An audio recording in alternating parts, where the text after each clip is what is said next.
Do you want to raise more money and connect with more supporters this Giving Tuesday and throughout the entire giving season? Then check out GiveButter. GiveButter is ranked as the #1 software for fundraising, donor management, and auctions by G2, the largest independent software review site. And the best part? GiveButter's all-in-one fundraising platform is completely free to use forever. So just go to jcsocialmarketing.com/GiveButter to create your account, and you could win a free campaign marketing review session with me and the GiveButter team. So go to jcsocialmarketing.com/GiveButter. I can't wait to see you raising more money online. On with the show. Hello, and welcome to Nonprofit Nation. I'm your host, Julia Campbell, and I'm going to sit down with nonprofit industry experts, fundraisers, marketers, and everyone in between to get real and discuss what it takes to build that movement that you've been dreaming of. I created the Nonprofit Nation podcast to share practical wisdom and strategies to help you confidently find your voice, definitively grow your audience, and effectively build your movement. If you're a nonprofit newbie or an experienced professional who's looking to get more visibility, reach more people, and create even more impact, then you're in the right place. Let's get started.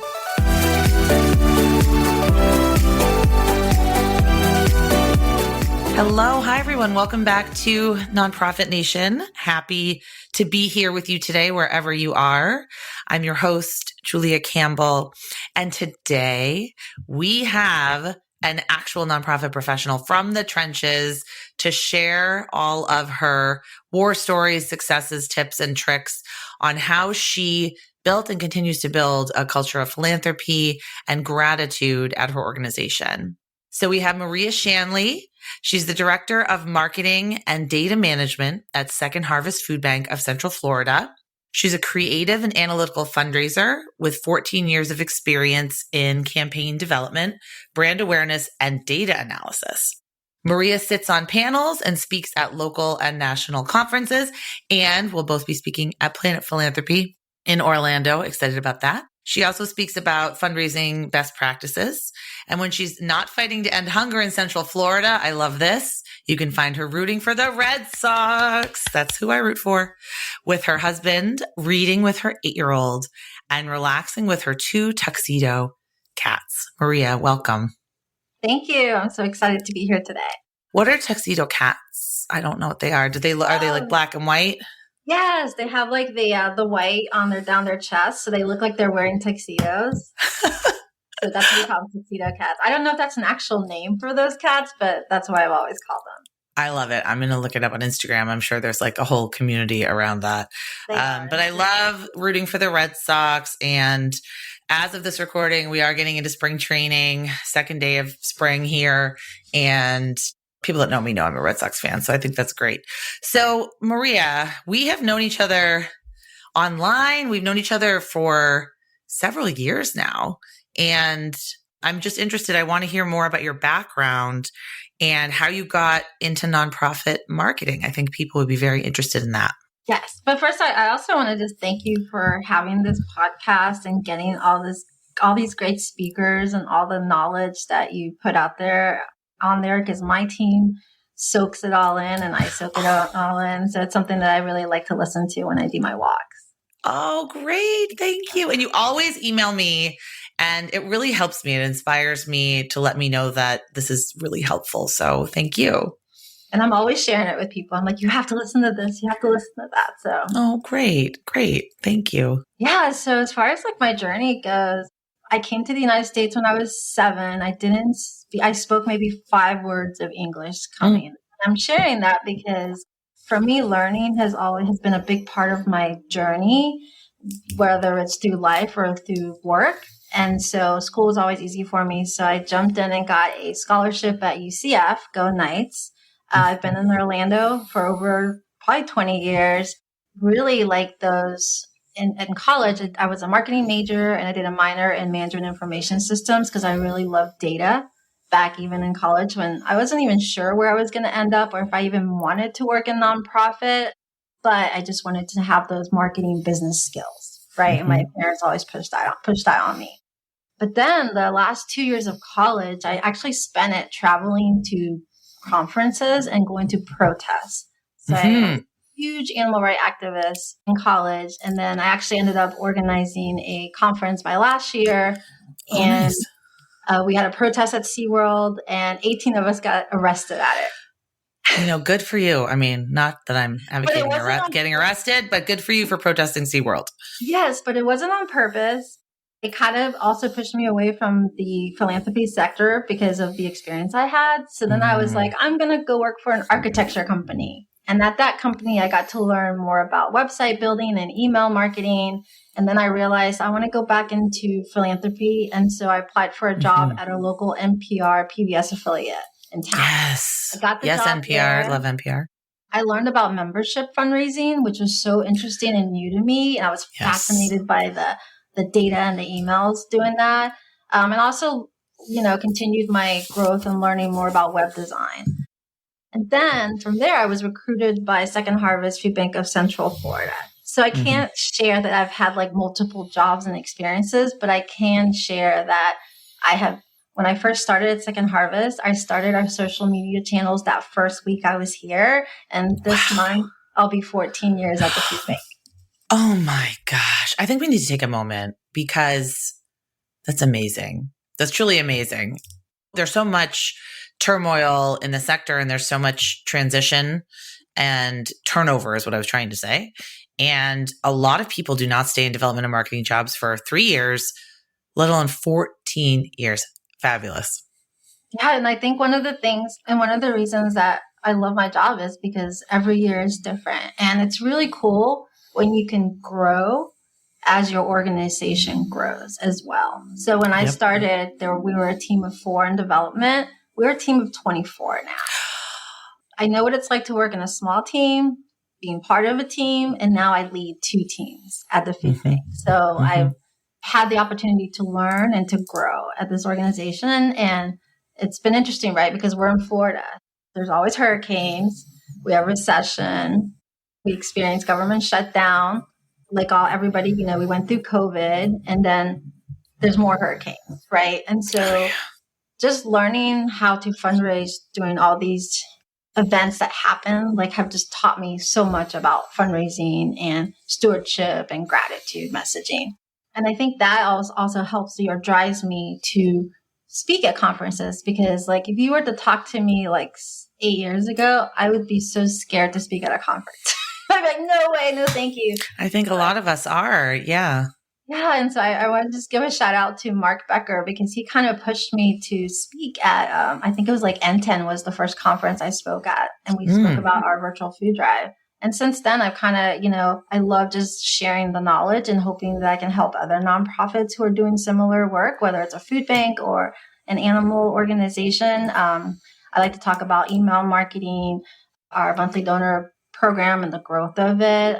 Talked about our branding campaigns. I talk about our digital ads that we do. So we do a lot of things at the food bank and it's grown in the past 14 years. And I love to be able to share that information.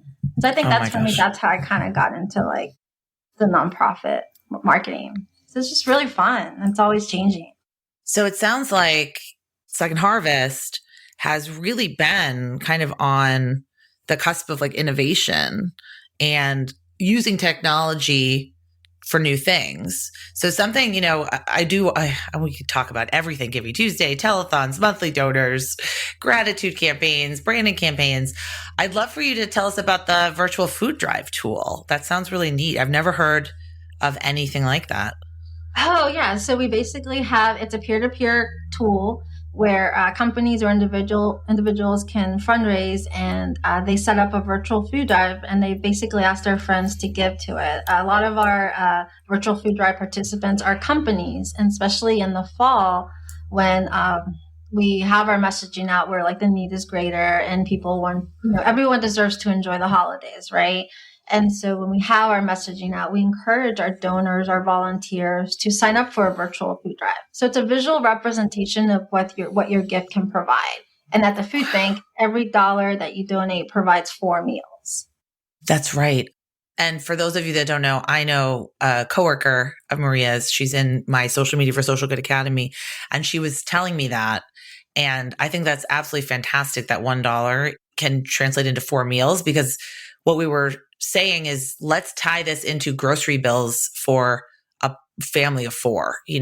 Grocery bills have, of course, like quadrupled in the past few months, and how unsustainable that is, but yet how incredible, like how you can stretch $1 at Second Harvest. I think that's amazing.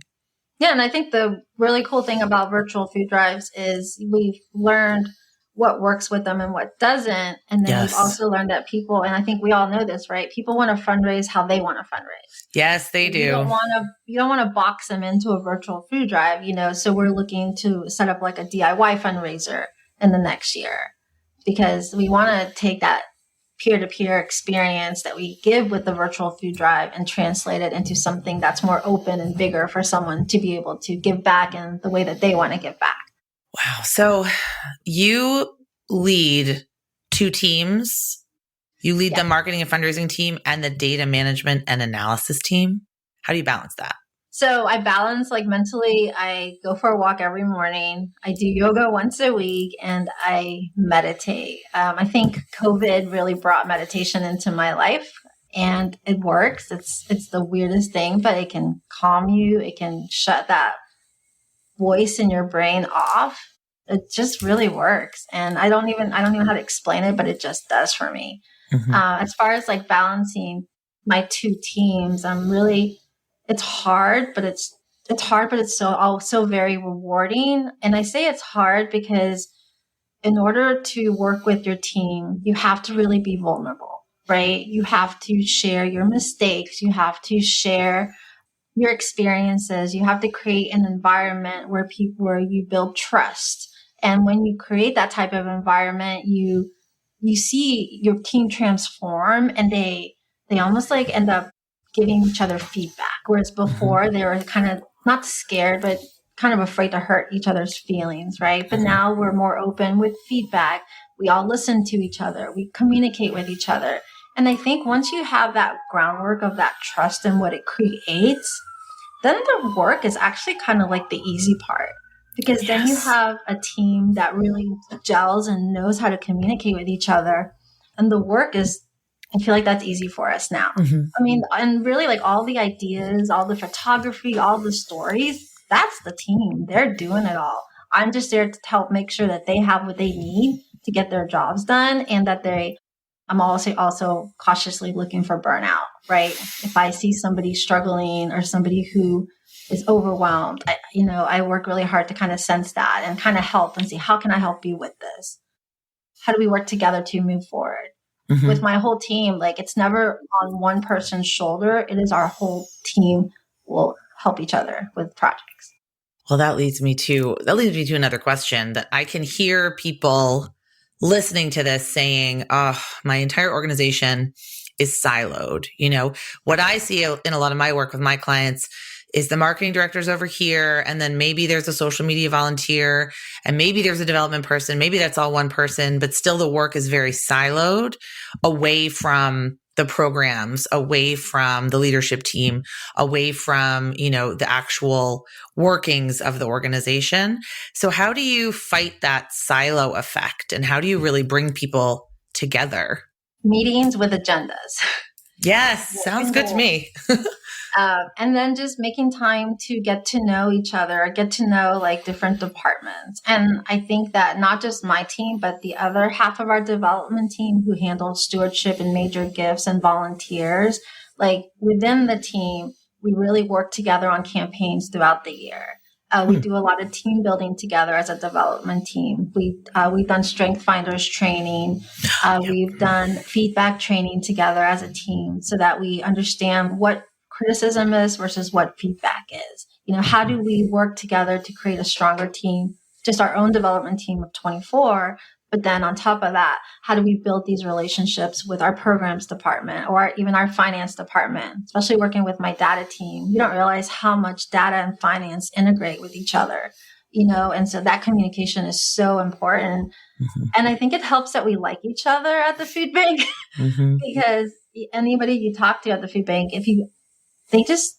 help each other. And Mm-hmm. my husband always tells me I work in this bubble that doesn't exist anywhere else. Yeah. When I come home and tell him stories. But you built it. You built it. Yes. And I'm thankful for the leadership that we have here. You know, they really continued those communications. They pursue professional development for the organization. They create events that we can all come together to celebrate milestones. Or during COVID, our kitchen team was also helping provide lunch for staff who were here during COVID, because half our team went remote and the other half stayed. And so I guess it's just building that culture of working with each other and helping each other. Communication is such an easy word to say, but it's really a very complicated thing to do. Building this culture of, philanthropy, culture of teamwork where everyone's working on the campaign together is the reason for success. Because I've had a lot of clients and I've had a lot of students in my courses that come to me and they say, I want to do this campaign, but there's really no buy-in from the top, or it seems like I'm just another thing on this long list of to-dos for the marketing team, or I feel like it's just being shoehorned in with other responsibilities and putting out fires. So I love what you're saying, that everyone is working on this campaign together and everyone's invested in the success of the campaign, and it's not on one person's shoulders. I think that's really important. And Julia, so I listened to your podcast and I heard you talk about marketing and fundraising under the same umbrella, right? And I was talking with Lacey about this yesterday as well, because we like to talk about all these things, and it is under one umbrella, but I do have two different positions devoted. One is to marketing and one is fundraising. I don't have, and because they understand each section, they understand the work that the other one is doing and how they work together with it. I think that's why for us, that marketing calendar that we have includes so many different types of messaging, and we're not competing with each other. Yes. But it's yes, not always exactly. easy though. Like, there are a lot of conversations that have to happen, right? Because everybody wants to talk about their program or have their stuff in the spotlight. But we work together as a team to make sure that it's a balanced message out, and we have all these channels that we can use. And how do we make sure that we're sharing that story, to all the different types of donors and supporters that we have? So this brings me to talking about donor communications, because I know that Second Harvest focuses a lot on incorporating gratitude and impact. Like, you infuse it in your yearly messaging. So tell me about this and how it comes about. And also, can gratitude be systemized? Yes. And so for us, and I always tell my team this, and then when one day it stuck in my head, I was like, well, you know what? There are only 365 days in a year, and there are only 12 months, and there are only 3 or 4 weeks every month, right? And so when I first started laying out my yearly calendar with my messaging, I just saw all our fundraising messages on there, and it just looked very one-sided. And I was like, we need to change this. We have to share gratitude and impact. And so what my calendar now has is, within each of I have an Excel spreadsheet with all the months and all my channels, right?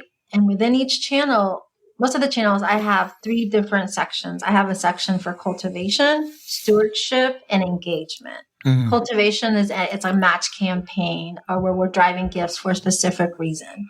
Stewardship is a thank you story, or a message about impact, of maybe how many meals were provided this summer to kids, or how many school markets, which is a pantry at middle schools, how many kids were fed that year.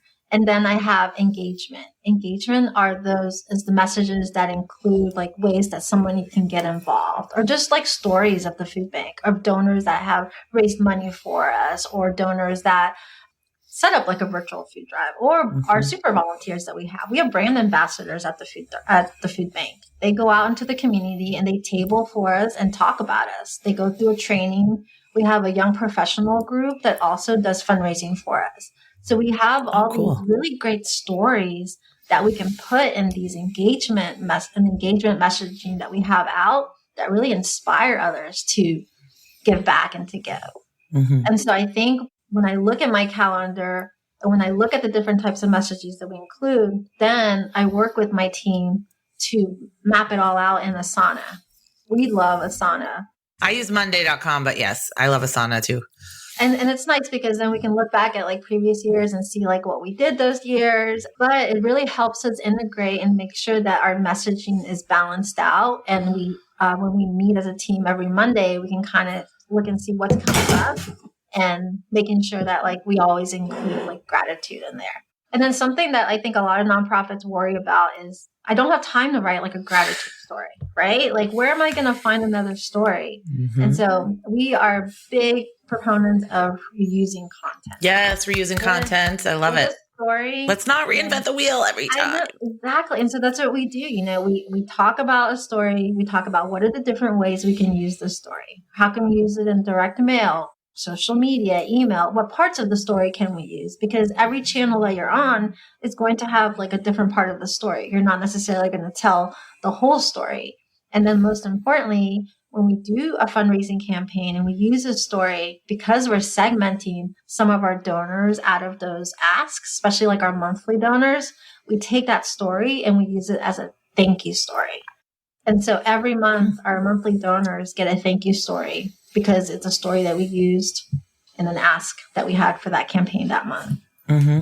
I just think this is so helpful. So to review the 3 categories, which most people I think would lump together, but I love that you spell them out: stewardship, cultivation, and engagement.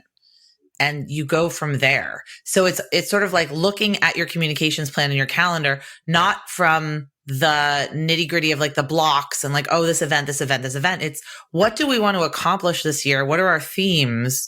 And how do we want people to feel?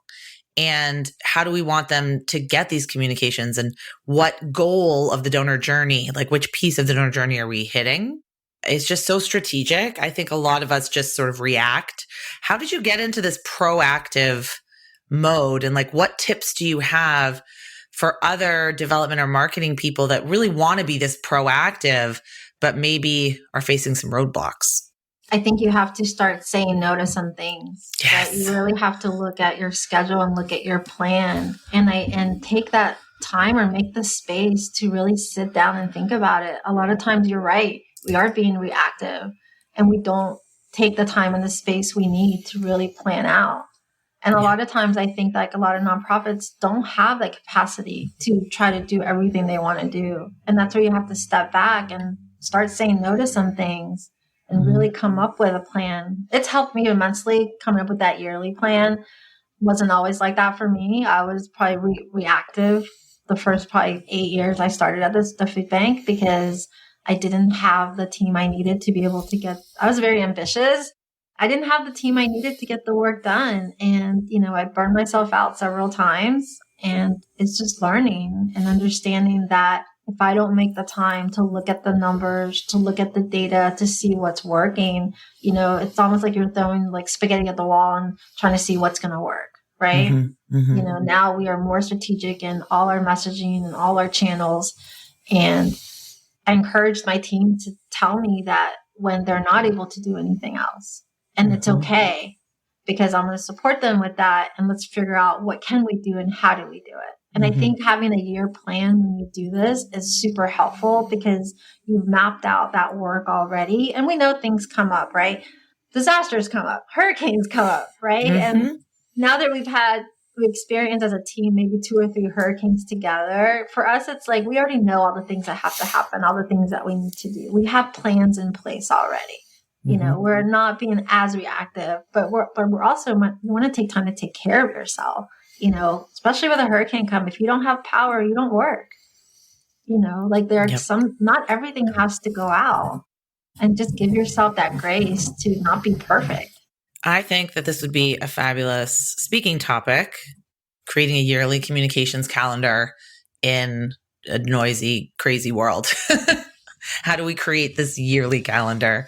How do we reuse content? I think that'd be fantastic. I think a lot of people would want to learn about that. So you have survived global pandemics and, like you said, hurricanes, a lot of natural disasters, government shutdowns, all those things.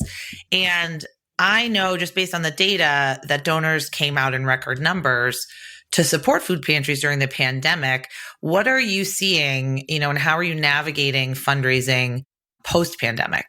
So I asked my data guide to pull this number for me because I think that sometimes I block out COVID because of how stressful it was for myself and my team. We, in that first year of COVID, we acquired 42,000 new donors. So Wow. it's a staggering number.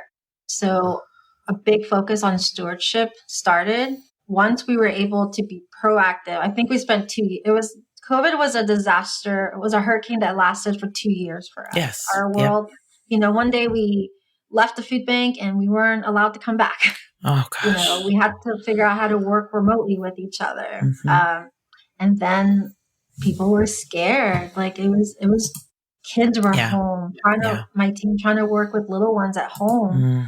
And so I always get a little PTSD from when I hear COVID, but now we are able to be more proactive. And thankfully, because of the growth that the organization has had, because of the generosity of our community, we've been able to grow our programs and help more people in so many different ways. But on the fundraising part, we've also been able to invest in positions and to really focus on the stewardship part of the work that we do, whether it's through gratitude messaging, our newsletters, but also on the major donor side, where we added some major gift officers. We have a Feeding Hope Society, which is like a society that thanks a specific level of donors, and that's what they do, and they create events for them.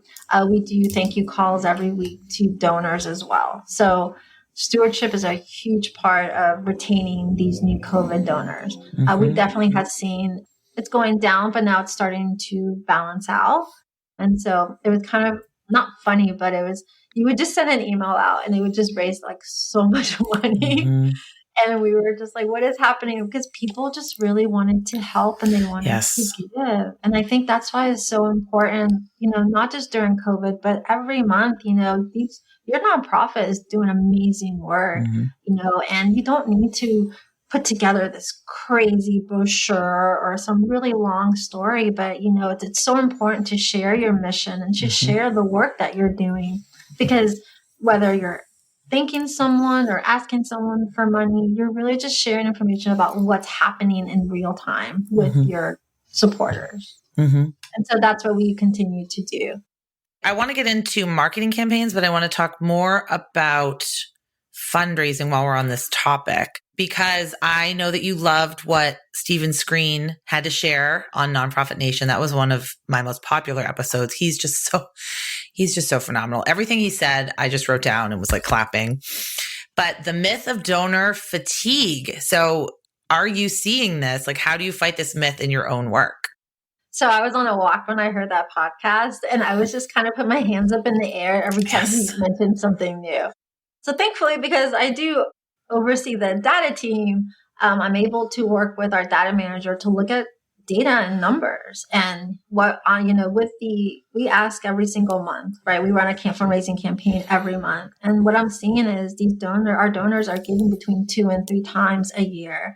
Our monthly donors are giving when we ask them for additional gifts. What else am I seeing? I'm seeing like our virtual food drive donors who just start a virtual food drive will continue and stay as donors. And so for me, I'm able to fight that because I'm seeing the things that we're doing are working. I look at our emails. I look at like our unsubscribe rate. I look at the how much they're raising. We started testing out impact emails and removing donate buttons from them. And I'm finding that they're raising just as much money as if you were to put a donate button on them, but the unsubscribe rate is lower because some people see that as an ask, but others don't. And so we're just kind of testing that out to see what happens. I do like to incorporate, especially during end of year when we are running like 4 different campaigns in like 2 or 3 months, that impact messaging is always in there. That story is always in there because especially in the fall, like I've seen some of those gratitude emails with no donate buttons raise more than some of our ask emails. That's just so interesting. I love this. It's very data driven. You are head of data analysis, so this is helpful.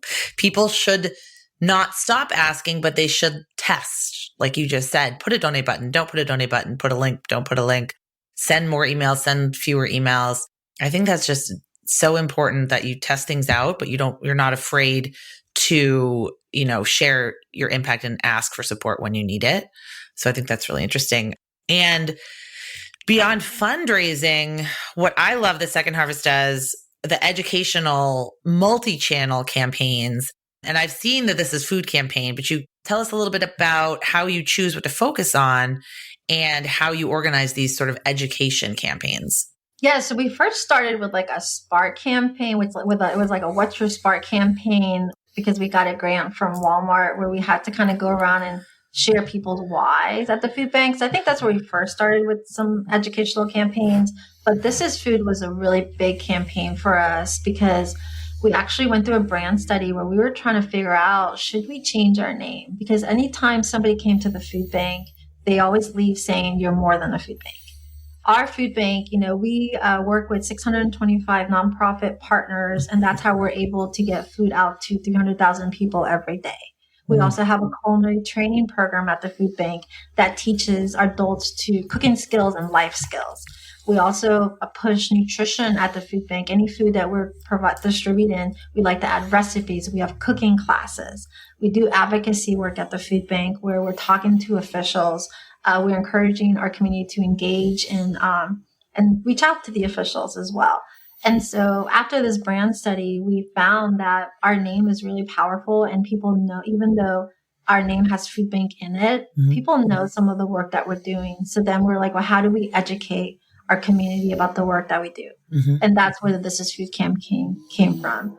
And so for us, it had different pillars. It was like food is change, food is medicine, which ties into like the nutrition part of the work that we do. Food is success. That ties into the culinary training program. Food is learning, ties into like the kids need food to grow and learn. And food is change. That's the big one, right? Because food is change. I love one that. action can create a ripple effect and help so many in our community. And the cool thing about this campaign, it was all story-based. So every theme we had a story tied to it. So we were able to launch this campaign in August, September. We had digital ads. We did print ads in our community. We did a brochure. We added it to our speaking engagements that we had. And now we are going to continue this campaign every year, but modify it a little. So this year we're celebrating our 40-year anniversary. And so we're going to incorporate the different pillars of this campaign to celebrate 40 years of work. So we're still trying to figure that out. That's amazing. But it's so important to educate and to share the work that you're doing. And sometimes, people get confused when they come to the food bank because they don't realize everything that we're doing. I know a lot of the people listening can completely relate to that statement. They're known for one thing, but it's so much more, and it translates into so much more, and it means so much more. So storytelling is a huge topic of importance for my audience, something that I'm very interested in. So how do you collect, craft, share the stories about the food bank in such an organized way? So I don't know if we're trying to get organized. It seems organized, but that's all due to Erica Spence. We hired a storyteller position 5 years ago, and she when she started, we got a hurricane 2 months later. Wow, geez. And she's just been such a huge part of storytelling at the food bank. And thankfully, because of her, she's also helped train other people on our team, like our multimedia specialist who takes videos and photos and goes out in the field. She's learning how to collect story. Our community kitchen marketing manager who works with our culinary students. He's also learning to collect stories. And so it's hard to just have one person at the organization collect and write all the stories. It's really about training your programs team, letting them know like what to look for and what questions to ask, and then being able to follow up with some of those stories. Yep. Oh, it's creating that culture that you have successfully created where everyone is willing to help and pitch in towards the fundraising, marketing, storytelling, impact sharing efforts. So kudos to you. I think that's fantastic. Also, hiring a storyteller, that's like a dream come true. I think a lot of organizations would love to do that. So that should be something that I think even small nonprofits should aspire to, because it's the person that is the champion. It's the person that's coordinating everything. So it doesn't always fall on the development director, the marketing director. But I think that's fantastic. I know we could talk for another 5 hours. I'll have to have you on again. But just to wrap it up, where can people find you, connect with you, and learn more about Second Harvest? Yeah, so you can find me on LinkedIn. Just look up my name, Maria Shanley. I like to share all things leadership, fundraising, as well as Second Harvest campaigns that we're running and just impact of things that we do. I'm so thankful I work for an organization that just helps so many in our community and does it in a really smart and innovative way. And it's really inspiring. I just love sharing all the work that we do. But you can also learn about Second Harvest if you go to feedhopenow.org as well on our website. Okay. Thank you so much for being here and sharing your expertise and just being so willing and generous to share your time. Well, thank you. I love doing this.